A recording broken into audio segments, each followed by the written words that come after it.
भाई बसहा भेल की जिनकी सवारी रहे कुटिया में धूनी रमाए गोरा संग गणेश भी रहते विघ्न विनाशक जो कहलाए कथा सुनाऊं बैद्यनाथ की सुनो रे भक्तों ध्यान लगाए कथा सुनाऊं बैद्यनाथ की।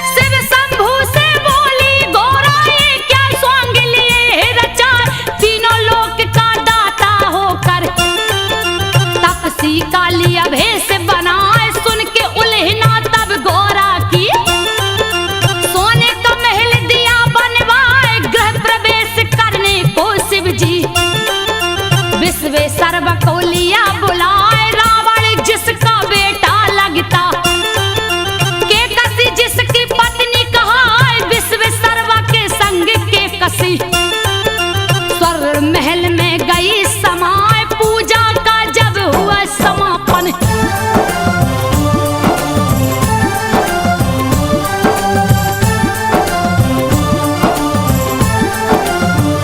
पूजा का जब हुआ समापन शिव शंभू बोले हरिशाय प्रसन्न हुआ हूँ तुमसे ब्राह्मण मांगो दक्षिणा जो मन आए यही मेरा सौभाग्य है बाबा मुझसे पूजा लिया करवाए आशीर्वाद ही बस काफी है जिससे जीवन सफल हो जाए फिर भी नहीं माने कैलाशी बोले कुछ तो ले भाई पूजा अधूरी रह जाती है बिन दक्षिणा के जो बामन जाए के कसी को तब लालच आ गई।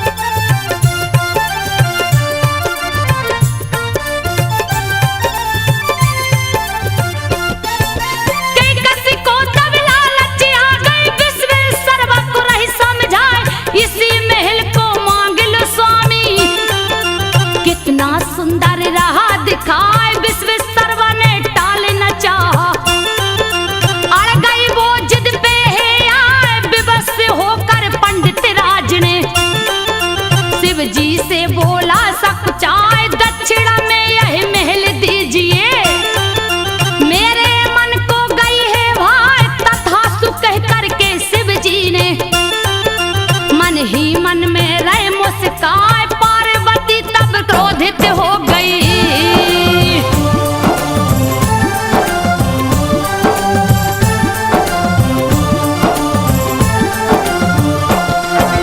पार्वती तब क्रोधित हो गई सारा बदन गया थर्राए क्रोधित के मारे श्राप दे दिया विश्वेश्वर गया घबराए तूने मेरे महल को छीना तेरा कुल सब नष्ट हो जाए इसका भोग तू कर नहीं सकता चैन न इसमें लेने पाए के कसी रावण को उकसाई शिव को लाओ लंका उठाए पार्वती ने श्राप दिया है बचने का नहीं दूजा उपाय जा बेटा कैलाशी को लाओ।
बोले। दिया रावण ने हाथ लगाए, ध्यान भंग हुआ शिव शंभू का।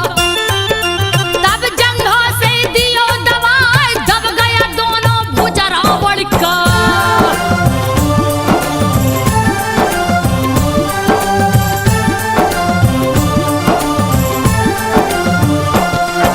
दब गया दोनों भुजा रावण का, दर्द के मारे रहो चिल्लाए। वहीं पे नारद जी आ पहुंचे, नारायण का ध्यान लगाए, क्रोध में आके रावण बोला। नारद कोई खोजो पाए, नारद जी तब हंस कर बोले। शिव जी का लो ध्यान लगाए, शिव के कोप से शिव ही बचाए। दूजा नहीं है कोई उपाय, कैसे करूं मैं पूजा शिव का। दोनों हाथ फंसा मेरे हाय, पूजा नहीं तो भजन करो तुम्हें।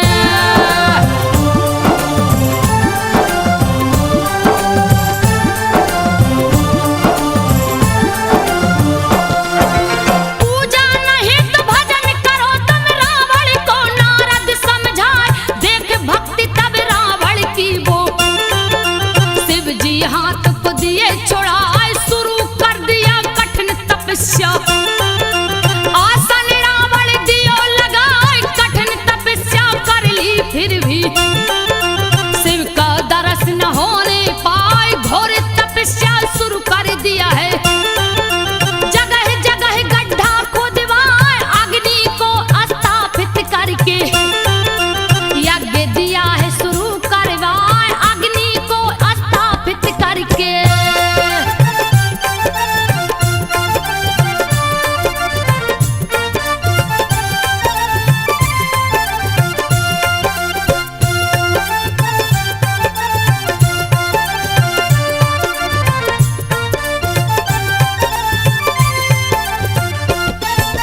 शिव शिव बस रटता है रावण, जाड़ा में आसन बर्फ लगा, गर्मी में अग्नि बिच रहता।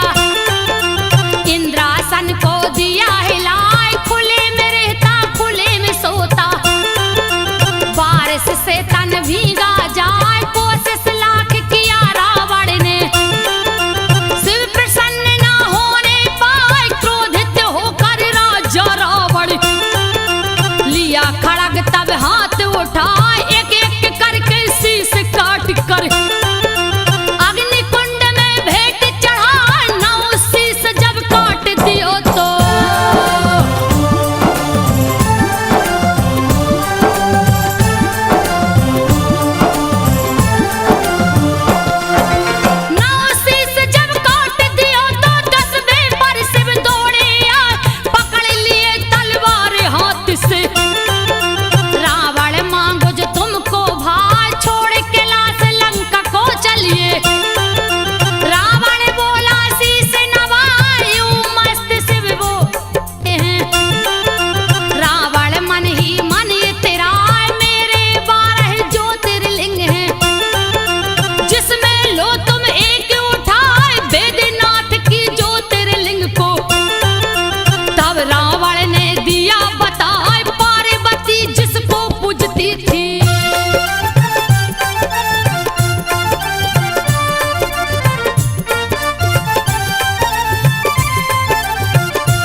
भक्त वर प्राप्त हो जाए। रावण लौट गया लंका को, सारे देवता गए हर्षाए, शिवलिंग को स्थापित करके बैजू को दिए भक्त बनाए। देवता गण बैजू से बोले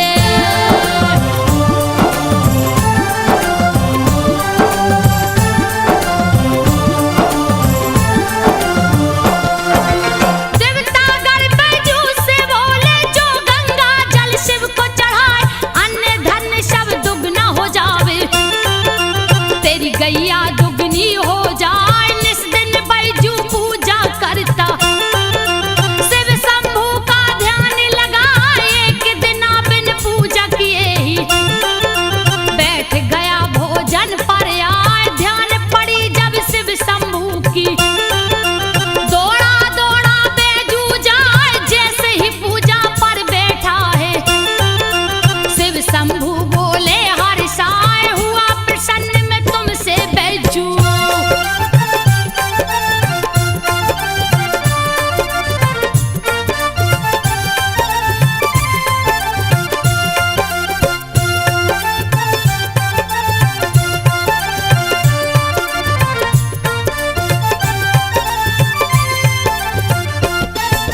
हुआ प्रसन्न में तुमसे बैजू, मांगो वर जो दिल में आए।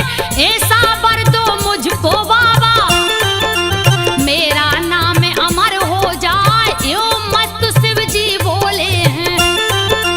बैजू मन ही मन मुस्काए, पहले बैजू नाम तुम्हारा, पीछे नाम मेरा जुड़ जाए। युग युग तक यह पावन धरती बैजनाथ का धाम कहा है। होनी तो होकर रहती है, लेख कर्म का मेट न पाए। राज छिपा एक और है इसमें,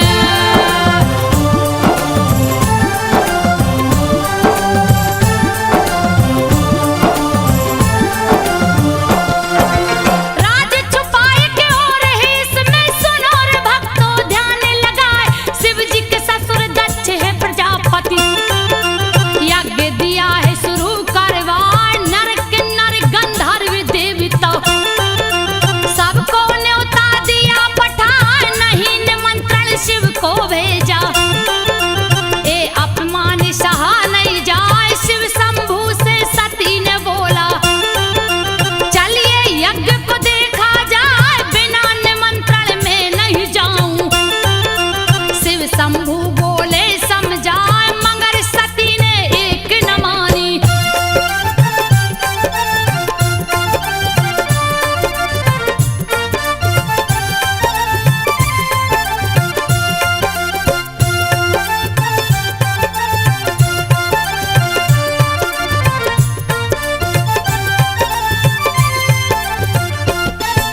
मगर सती ने एक न मानी। सत ससुरा से नहीं हर जाए, शिव के सारे गण पीछे से आदर सहित दियो पहुंचाए। बुरा भला दक्ष शिव को बोला, ये अपमान सहा नहीं जाए। ब्रह्मा विष्णु सब समझाए, लेकिन दक्ष समझ ना पाए। मन ही मन तब सती ने ठाना, यज्ञ दूंगी विध्वंस कराए। हवन कुंड में कूद पड़ूंगी, इस तन को अब दूंगी जलाए। कूद पड़ी तब हवन कुंड में,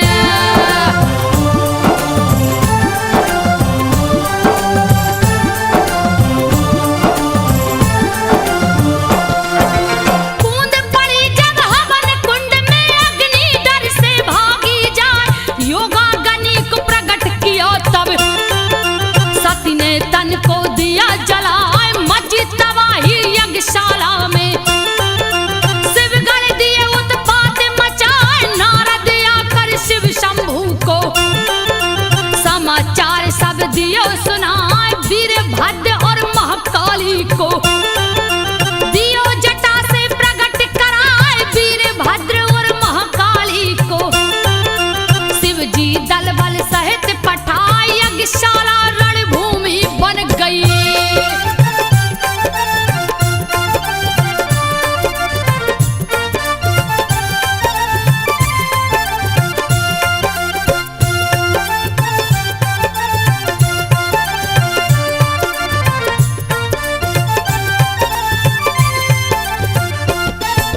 यज्ञशाला रणभूमि बन गई जिसकी वर्णन कही न जाए। काले लगा प्रत्यक्ष नाचने, दक्ष की सेना भाग पराई, शिव के गढ़ सब क्रोधित हो गए। यज्ञ का दिए नाम मिटाए, माया में बसीभूत शिव ने सत्य के सब को लिया उठाए। मोह भंग होके से शिव का देवता सभी समझ ना पाए। विष्णु ने तब चक्र सुदर्शन सत्य के शव पर दिया चलाए। विष्णु ने तब चक्र सुदर्शन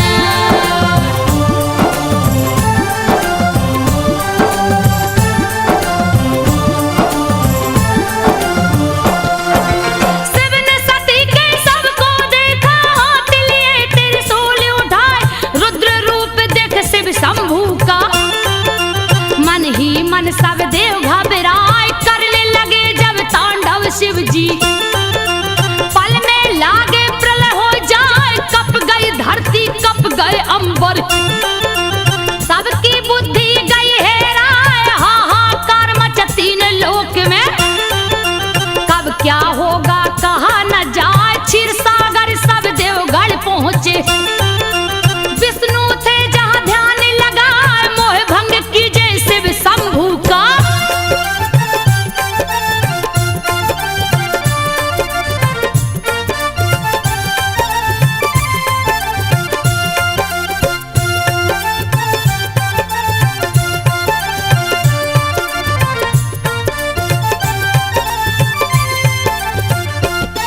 तो मोह भंग कीजे शिव शंभू का। तीजा नेत्र कहीं खुल जाए, जल जाएगा धरती अंबर। जल्दी कीजिए कोई उपाय, बादल गरजे बिजली चमके। हवा बहने लगे साए साए, आंधी तूफान ओला वृष्टि से सृष्टि कहिए ढक ना जाए। सुन के चक्र सुदर्शन धारी, देखा शिव को ध्यान लगाए। गगन में देखा शिव शंभू को, विचरत सती के सवे उठाए। गगन में देखा शिव शंभू को,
के मारे रह चिल्लाए, आज गेवी ने मन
कुछ भी समझ न पाए, मस्तक फटा पड़ा था शिव का।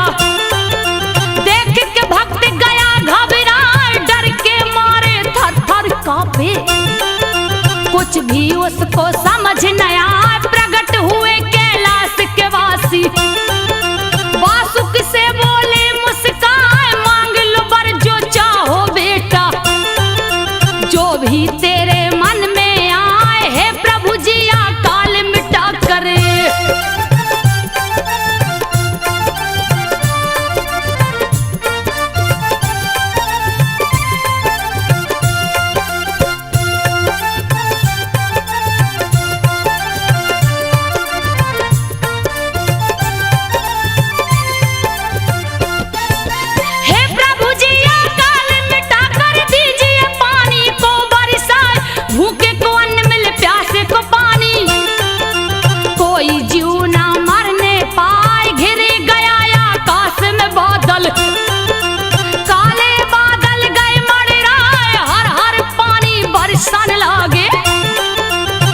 जंतु सब गए हर साय, शिव शंभु वासुकी से बोले, यहाँ 2 मंदिर मुख्य बनाए, नित प्रति मेरी पूजा करना।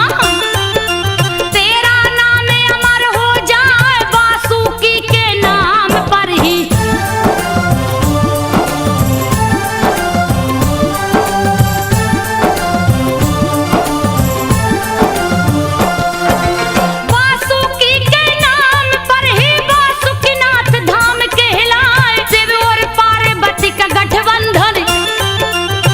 शिवरात्रि को हो जाए, शस्त्रों की पूजा भी इस दिन ही करते हैं सब पंडाया।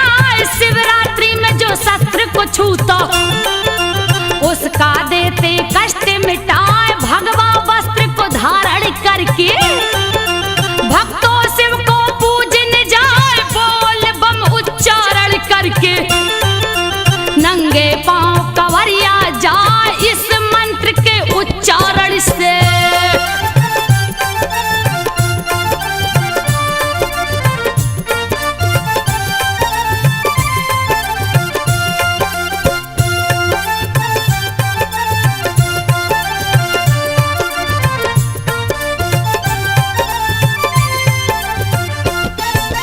इस मंत्र के उच्चारण से भोलेनाथ प्रसन्न हो जाए, पापों से छुटकारा मिलता। पापी भी शिव धाम को जाए, जो भी ज्योतिर्लिंग को छूता। देते उसकी बिगड़ी बनाए, पुत्रहीन को लड़का होता।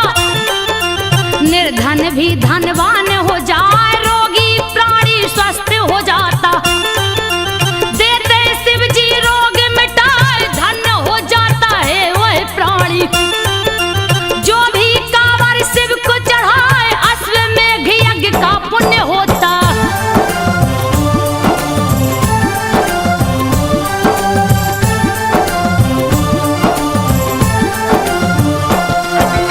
अश्वमेघ यज्ञ पुण्य होता, बोल बम जो कहता जाए।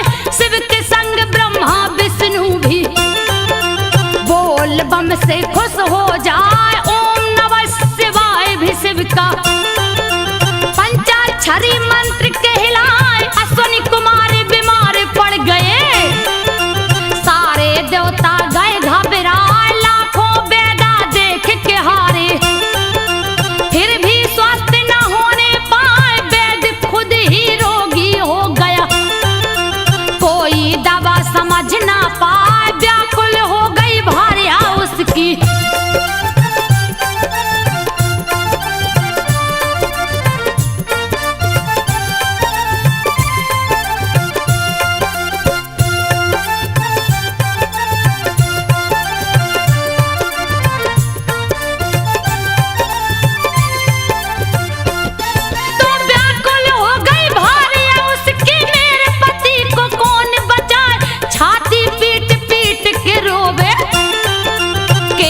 धुन के रही चिल्लाए। जा पहुंची बैद्यनाथ धाम को, शिव जी आसन जहां लगाए। सर को झुका के शिव से बोली, लीजिए पति की जान बचा।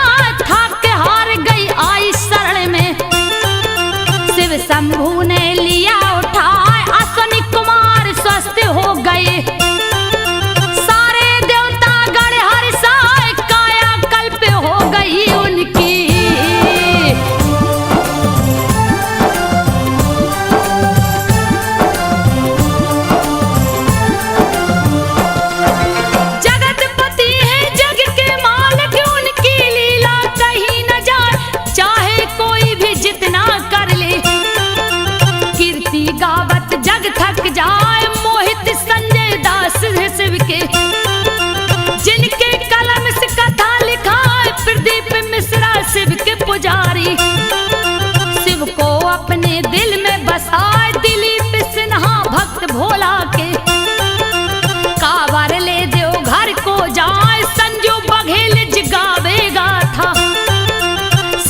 भक्तो ध्यान लगाए, संजो शिव